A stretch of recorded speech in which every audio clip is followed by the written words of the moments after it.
Let's say you set out to make the perfect pizza. You're going to start out with a handmade dough and then a nice and flavorful sauce, but not too overpowering. You don't want to overshadow the toppings. Next up is a nice cheese, maybe a Grana Padano or a classic mozzarella, and then whatever toppings you just can't live without. It's all coming together so nicely, and right before you slide it into the wood oven, you drop a cat turd right on top of it. Ladies and gentlemen, this is that perfect pizza, and that up there is the cat turd. And no matter how much I love driving this new M440i from BMW, there's just no getting past that grille.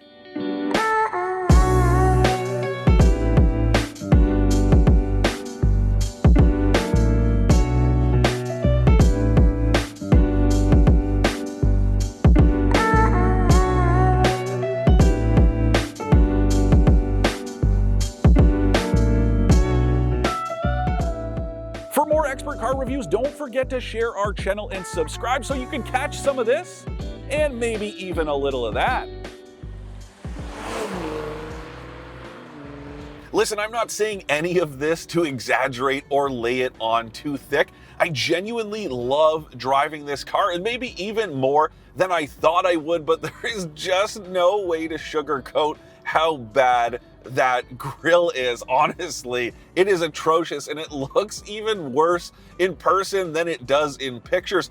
I was trying to be really optimistic when BMW unveiled this thing, and I really did withhold judgment until I saw it in person for the first time. And trust me, it does not get any better. Honestly, this is one of the only cars I can think of that actually looks better with a front plate bolted on. Pull that thing off and it looks like Bette Midler in the movie Hocus Pocus.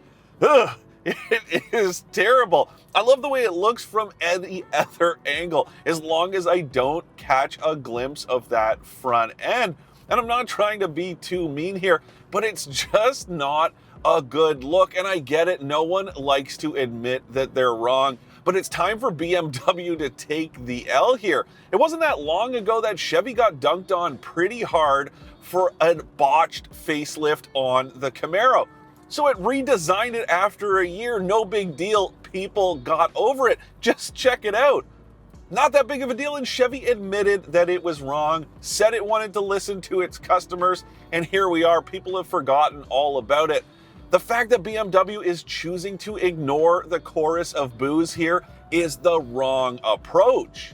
Anyway, I don't want to spend too much time focusing on that stuff because I do really like this car. Otherwise, this one I'm driving is the M440i. And if you can live without a manual transmission, I genuinely do believe that this is the right fit for a lot of you out there. And it might be the one that I would go with if I was actually in the market. It is that good. No, it's no M4, but then again, not much is, and it's also not priced like one. There is a base model that sits below this one, and that's priced at about $56,000 before tax, but you're gonna have to pay at least $67,500 if you want this straight six engine, and trust me, you do. I do want to start with some basics. First though, just like before, this 4 Series has slightly different dimensions than the 3 Series sedan that it shares just about every mechanical part with.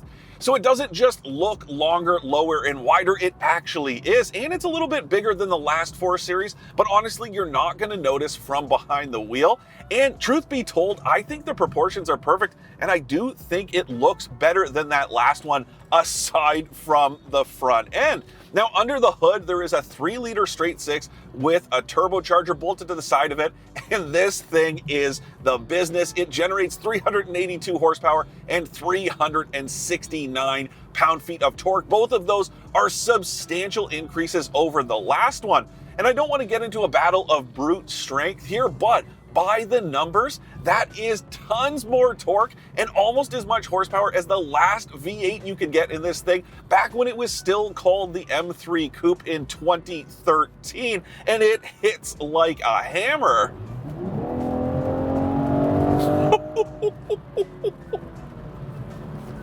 This is exactly what I'm talking about. No, it doesn't have the performance of a full-blown M car like that M4, but I think there is more than enough to enjoy here.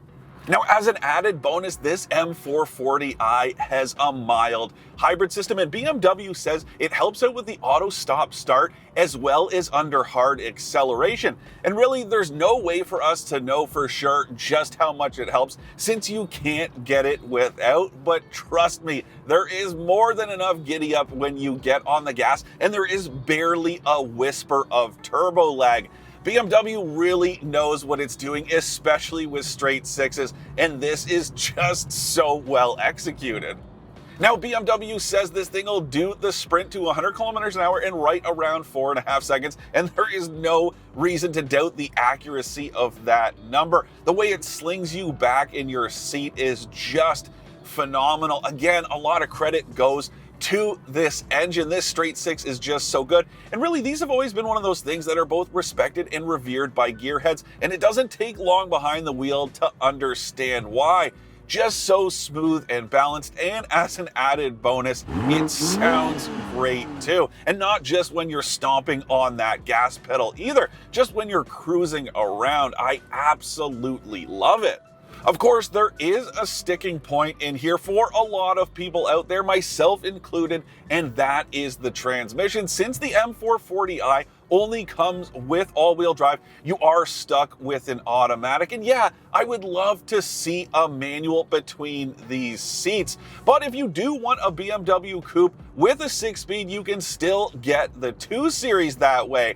And honestly, if you can look past it, this 8-speed is pretty phenomenal. Even if you think about adding speed, it is so ready to respond, and I can't believe how quickly it downshifts. Honestly, here I am cruising at right around 80 kilometers an hour or so, and as soon as I tip in, it drops a gear, it wakes right up, and it's ready to go. And I'm cruising around in comfort mode right now. That just gives you a sense of how responsive this setup is. It is very well done. And that all-wheel drive system is cool too because it is rear biased. So it's got your back, it's gonna look out for you and chip in with some extra traction up front, but it is gonna be just a little bit playful. No, you can't kick the rear end out the same way you can in an M4, but it is ready to have a little bit of fun. The other thing I can't believe about this M440i is how efficient it is. I went into this week thinking it was going to burn right around 10 liters per 100 kilometers, which truth be told is pretty reasonable for an all-wheel drive performance light coupe like this one. I thought that was going to be okay. I picked it up and I did my usual drive route, and I drove it the way I assume most owners might. Pretty mellow overall, but then with just a little bit of excitement once the road starts to wind.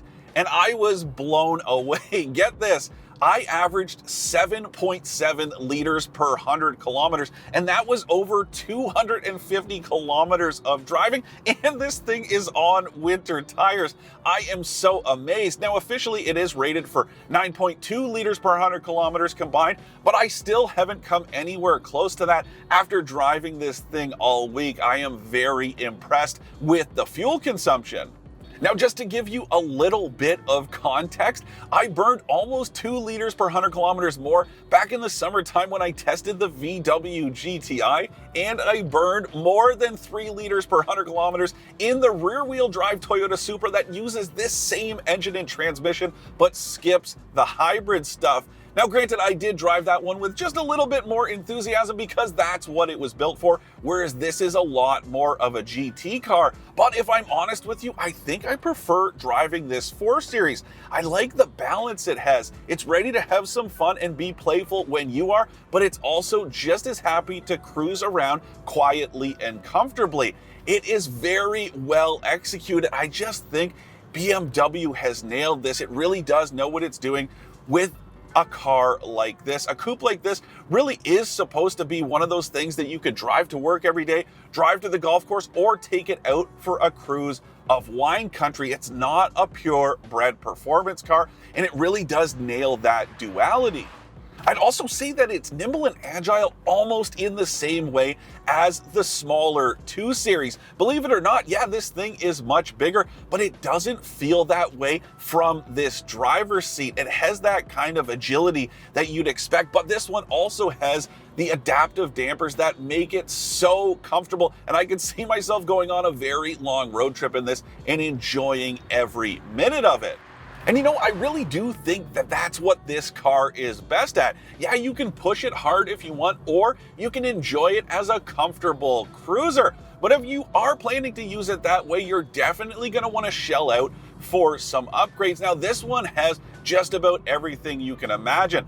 There are those adaptive dampers, as well as an M Sport brake package, a bunch of other performance stuff, some carbon fiber accents on the outside, and a ton of creature comforts because this has the premium excellence package. So there's stuff like a built-in Wi-Fi hotspot, a wireless phone charger, a head-up display, and a fantastic adaptive cruise control system that lets this thing change lanes on its own. It's definitely a bit of a gimmick, but then again, I think that's what a car like this was built for, those gimmicky features. Let's say you're cruising out on the highway with adaptive cruise control engaged. As long as there's no one cruising in your blind spot, all you have to do is engage the signal and it'll steer itself into the other lane all on its own. I am very impressed. And there are some other gimmicks too. Take the gesture control system. Pretty cool, if a little bit hokey, that I can control the volume or skip songs without actually touching any buttons. There are also voice commands as well. Hey BMW. Hi. Roll down my window. I will open the driver's window.